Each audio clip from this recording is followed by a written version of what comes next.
he gave this to me and David Thewlis and Tom Noonan, and we did it at Royce Hall, but we only did it for 2 nights, and I loved playing Lisa so much. I found her just to be such a beautiful character, and I loved the piece so much. And I was sad when it was over. And then there were rumors maybe we'd go to Australia, and everyone was very excited about that, and then that didn't end up happening. And I just kept thinking about it, and then one day Charlie called me and said that he wanted to do it as a stop-motion animated movie. So I was very excited about that possibility, and that was 2 years ago.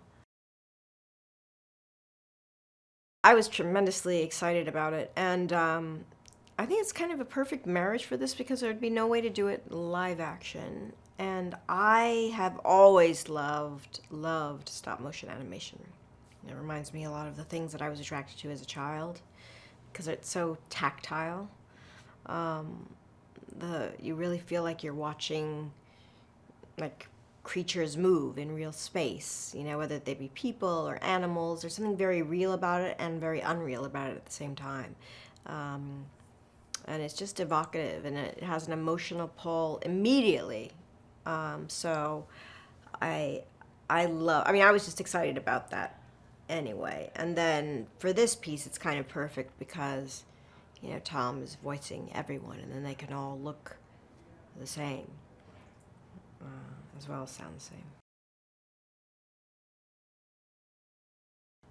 I walked in and felt like I was seeing a movie for the first time in my life. Like I'd never seen film before. You know, it's that, it's kind of groundbreaking. You feel like that when you're watching it, that you are watching something you've never seen before, and it's affecting you in a completely other way.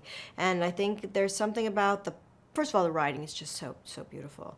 And the filmmaking is so beautiful, but there's something about the fact that they're puppets, but they're dealing with things that we've all felt or experienced in one form or another. And because they're puppets, we can project ourselves onto them in a way that you can't maybe when it's a real person.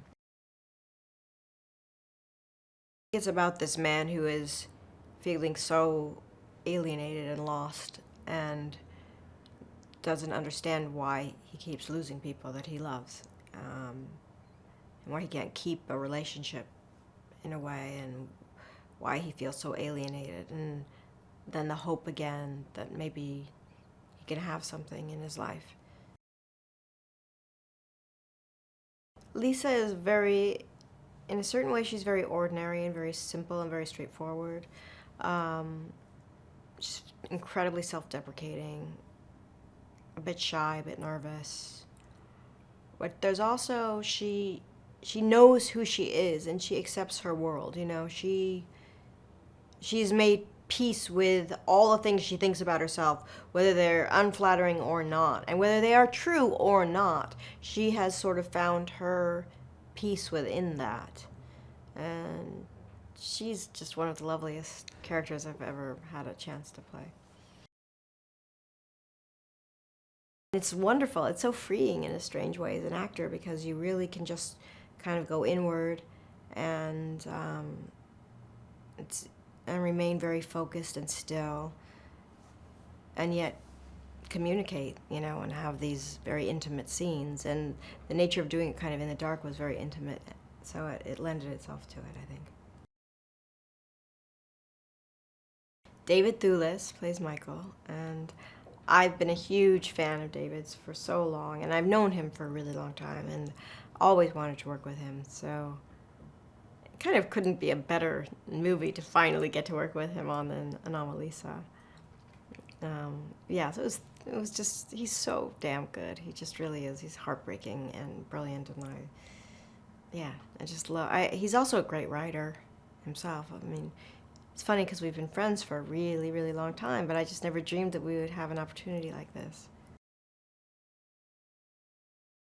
He had an enormous challenge, and he's so brilliant. I mean, he says like it was hard for him because on stage he could do all these different voices because you could see it was the same person in the film. He had to kind of limit his voice so that you knew it was, so that you got that it was the same person vocally as well.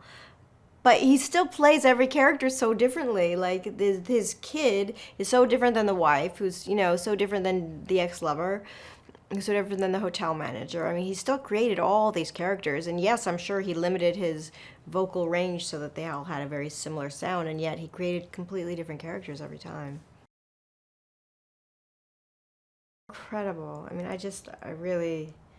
I've been wanting to work with Charlie for so long, and I did that part in Schenectady, which I love doing. I just love his writing, and I love him as a human being. He's so kind and thoughtful and brilliant and funny, and he and Duke worked so beautifully together. He's also incredibly generous, and he seems so confident anyway, and I think he is. Like, he really knows who he is, that he can really share the stage with Duke, and he always lets Duke take the question and answer the question. I mean, he's just such a lovely man, and Duke is so young and so great and so gifted, and also has so much confidence. It's incredible, and he's so talented.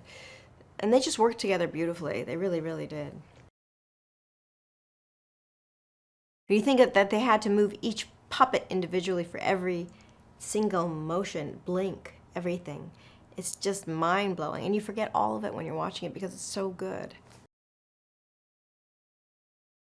It couldn't come from anyone but Charlie, this movie. Just the imagination behind it, and the humanity, and the creative, like, it's just, who thinks that way, who can come up with these characters and these circumstances, and then, yeah, it could only be Charlie.